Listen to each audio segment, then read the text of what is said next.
সবাইকে স্বাগত জানাচ্ছি বিডিভিউজ ইনফোটেনমেন্টে। আপনাদের সাথে আছি আমি সুস্মিতা দাস।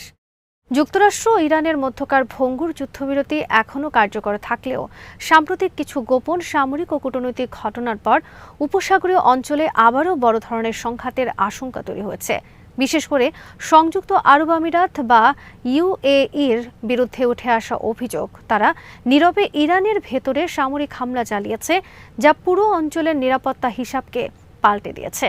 যদি ওয়াশিংটন ও তেহরানের মধ্যকার যুদ্ধবিরতি ভেঙে যায়, তাহলে ইরানের সম্ভাব্য প্রতিশোধমূলক হামলার অন্যতম প্রধান লক্ষ্য হতে পারে ইউএই। একই সঙ্গে কুয়েতে ইসলামিক রেভলিউশনারি গার্ড কর্পস বা আইআরজিসির সদস্যদের গ্রেফতারের খবর উপসাগরীয় নিরাপত্তা পরিস্থিতিকে আরও জটিল করে তুলেছে। দ্য গার্ডিয়ানের বিশ্লেষণ থেকে আরও জানাচ্ছেন ওয়াহিদ ফারুকি। ওয়াল স্ট্রিট জার্নালের এক প্রতিবেদনে দাবি করা হয়েছে, ইরানের হামলার জবাবে আরব আমিরাত গোপনে ইরানের লাজান দ্বীপে সামরিক আঘাত হানে। এই হামলাটি সংগঠিত হয় ৭ এপ্রিল ঘোষিত যুদ্ধবিরতির ঠিক আগ মুহূর্তে। প্রতিবেদনে বলা হয়, আরব আমিরাতের ব্যবহৃত ফরাসি মিরাজ যুদ্ধবিমান এবং চীনা উইংলং ড্রোন ইরানের আকাশে সক্রিয় ছিল বলে উপগ্রহ চিত্রে দেখা গেছে। যদিও আরব আমিরাত আনুষ্ঠানিকভাবে বিষয়টি স্বীকার করেনি, তবে মধ্যপ্রাচ্যের কূটনৈতিক মহলে এই অভিযোগ ব্যাপক আলোচনার জন্ম দিয়েছে। এর ফলে আরব আমিরাত এখন ইরানের চোখে শুধু কূটনৈতিক প্রতিপক্ষ নয়, সরাসরি সামরিক প্রতিপক্ষ হিসেবেও বিবেচিত হতে পারে।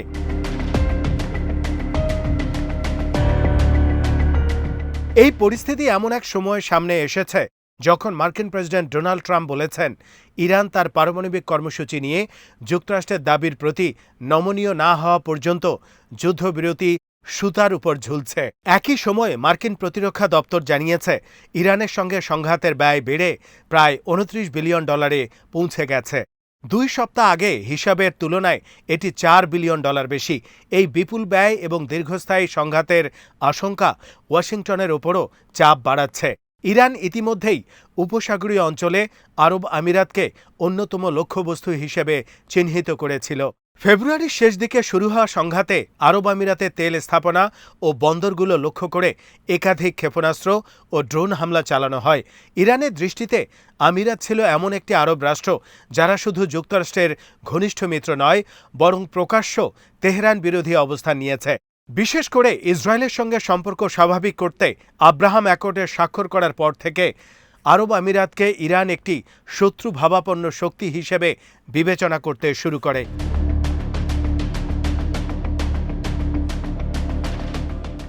তবে উপসাগরীয় অঞ্চলের সব আরব রাষ্ট্র ইউএই এর মতো অবস্থান নেয়নি।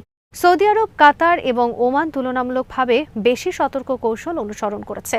সৌদি আরবের সাবেক মার্কিন রাষ্ট্রদূত তুর্কি আল ফাইসাল সম্প্রতি এক নিবন্ধে লিখেছেন, ইসরায়েল চেয়েছিল আরব রাষ্ট্রগুলোকে ইরানের বিরুদ্ধে পূর্ণাঙ্গ যুদ্ধে জড়িয়ে ফেলতে, কিন্তু সৌদি আরব সেই ফাঁদে পা দেয়নি। তার মতে, সৌদি আরব যদি সরাসরি যুদ্ধে জড়িয়ে পড়ত, তাহলে দেশটির পূর্বাঞ্চলের তেল স্থাপনাগুলো ধ্বংস হয়ে যেত, লবণাক্ত পানি বিশুদ্ধকরণ কেন্দ্রগুলো আক্রমণের মুখে পড়ত, হজ কার্যক্রম ভয়াবহভাবে ক্ষতিগ্রস্ত হতো এবং ভিশন 2030 প্রকল্প থমকে যেত। এই অবস্থান থেকে বোঝা যায় উপসাগরীয় দেশগুলোর মধ্যে ইরানকে ঘিরে গভীর বিভাজন রয়েছে। ইউএই চাইছে আরও শক্ত প্রতিরোধ, কিন্তু সৌদি আরব ও কাতার আশঙ্কা করছে যে সামরিক প্রতিরোধ ইরানের সঙ্গে দীর্ঘমেয়াদী বৈরিতা সৃষ্টি করবে, যার অর্থনৈতিক ও নিরাপত্তাগত মূল্য হবে বিপর্যয়কর।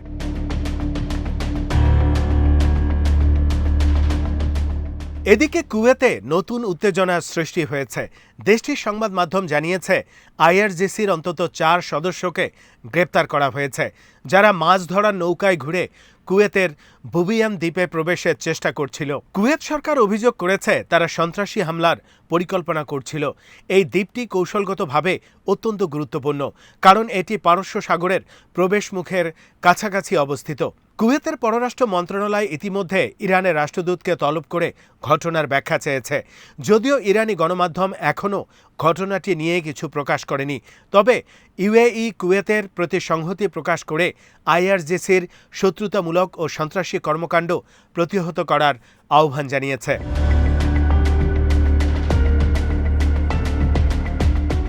এই ঘটনার আরেকটি গুরুত্বপূর্ণ দিক হল কুয়েতি সংবাদ মাধ্যমে ইঙ্গিত দেয়া হয়েছে যে বুবিয়ান দ্বীপে শুধু মার্কিন নয়, চীনের উপস্থিতিও রয়েছে। ফলে এই অঞ্চলে এখন শুধু যুক্তরাষ্ট্র ইরান দ্বন্দ্ব নয়, বরং বৃহৎ শক্তিগুলোর প্রতিযোগিতাও নতুন মাত্রা পাচ্ছে। উপসাগরীয় অঞ্চলের এই সংঘাতের কেন্দ্রে রয়েছে হরমুজ প্রণালী। বিশ্বের জ্বালানি পরিবহনের অন্যতম গুরুত্বপূর্ণ এই নৌপথ ইরানের জন্য একটি কৌশলগত অস্ত্র। যুক্তরাষ্ট্র বা তার মিত্ররা ইরানের ওপর চাপ বাড়ালে তেহরান হরমুজ প্রণালীতে অবরোধ বা নিয়ন্ত্রণ আরোপের হুমকি দেয়। ইতিমধ্যে ইরান ও ওমানের মধ্যে এই প্রণালী দিয়ে চলাচলকারী জাহাজের প্রশাসনিক ব্যবস্থা পুনর্গঠন নিয়ে আলোচনা হয়েছে। ইরান জাহাজ চলাচলের জন্য নতুন সেবামূলক চার্জ আরোপের পরিকল্পনাও করেছে।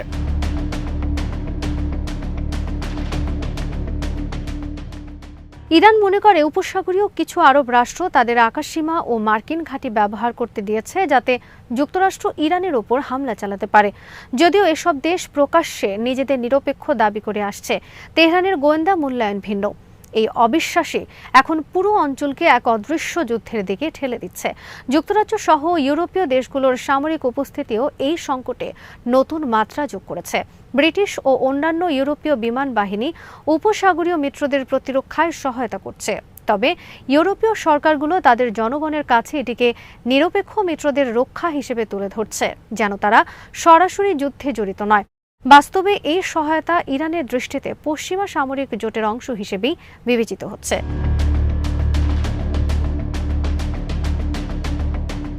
অন্যদিকে ইসরায়েলও আরব আমিরাতকে রক্ষায় সক্রিয় হয়েছে। ইসরায়েলে নিযুক্ত মার্কিন রাষ্ট্রদূত মাইক হুকেবি জানিয়েছেন, ইসরায়েল আরব আমিরাতের প্রতিরক্ষা জোরদার করতে আয়রন ডোম ব্যাটারি ও সামরিক কর্মী পাঠিয়েছে। এর ফলে ইরান এখন আরব আমিরাতকে কেবল প্রতিপক্ষ নয়, বরং ইসরায়েলি নিরাপত্তা বলয়ের অংশ হিসেবেও দেখছে। আমিরাতের সঙ্গে ইরানের দ্বন্দ্ব শুধু ভূরাজনৈতিক নয়, আদর্শিকও। আব্রাহাম অ্যাকর্ডের মাধ্যমে ইসরায়েলের সম্পর্ক স্বাভাবিক করার পর থেকেই আমিরাত নিজেকে মধ্যপ্রাচ্যের নতুন অর্থনৈতিক ও প্রযুক্তিগত কেন্দ্র হিসেবে প্রতিষ্ঠা করতে চেয়েছে। কিন্তু ইরান এটিকে আরব বিশ্বের ঐতিহ্যগত অবস্থানের বিশ্বাসঘাতকতা হিসেবে দেখে। একই সঙ্গে আরব আমিরাত অভিযোগ করে আসছে, ইরান তাদের বিরুদ্ধে অযৌক্তিকভাবে আক্রমণাত্মক আচরণ করছে এবং ইসরায়েলের সঙ্গে সম্পর্কের কারণেই তাদের লক্ষ্যবস্তু বানানো হয়েছে।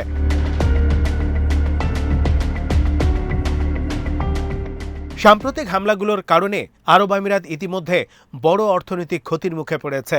দেশটির সবচেয়ে বড় গ্যাস প্রক্রিয়াজাতকরণ কেন্দ্র ইরানি হামলার কারণে প্রায় 2 বছর বন্ধ হয়ে গেছে। রাষ্ট্রীয় জ্বালানি কোম্পানি অ্যাডনক গ্যাস জানিয়েছে 2026 সালের শেষ নাগাদ প্ল্যান্টটির উৎপাদন ক্ষমতা 80% ফিরিয়ে আনার পরিকল্পনা রয়েছে।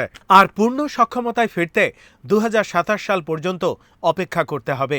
এই ঘটনা দেখিয়ে দিয়েছে আধুনিক অবকাঠামো নির্ভর উপসাগরীয় অর্থনীতিগুলো কতটা ঝুঁকির মধ্যে রয়েছে। একই সময় মধ্যপ্রাচ্যে নতুন কূটনৈতিক জোট তৈরির আভাসও দেখা যাচ্ছে। পাকিস্তানের প্রতিরক্ষা মন্ত্রী খাজা আসিফ বলেছেন, পাকিস্তান, সৌদি আরব, তুরস্ক ও কাতার এই 4 দেশ এমন একটি আঞ্চলিক সমন্বয়ের দিকে এগুচ্ছে যারা ইরানের সঙ্গে সরাসরি সংঘাতে জড়াতে চায় না। তুরস্কের পররাষ্ট্রমন্ত্রী হাকান ফিদান আরও স্পষ্টভাবে বলেছেন, মধ্যপ্রাচ্যের স্থিতিশীলতার সবচেয়ে বড় চ্যালেঞ্জ হচ্ছে ইসরায়েলি সম্প্রসারণবাদ। তার মতে গাজা, বৈরুত, পশ্চিম তীর ও সিরিয়ায় ইসরায়েলের কর্মকাণ্ড অঞ্চল জুড়ে অস্থিতিশীলতা তৈরি করছে এবং উপসাগরীয় সংকটের মধ্যেও আন্তর্জাতিক সম্প্রদায় যেন গাজার বিষয়টি ভুলে না যায়।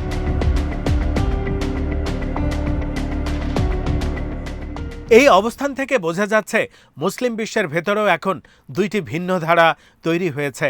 একদিকে আরব আমিরাত ও কিছু রাষ্ট্র পশ্চিমা নিরাপত্তা বলয়ের ঘনিষ্ঠ অংশ হয়ে উঠছে, অন্যদিকে তুরস্ক, কাতার, পাকিস্তান ও আংশিকভাবে সৌদি আরব একটি তুলনামূলক স্বাধীন আঞ্চলিক অবস্থান বজায় রাখতে চাইছে।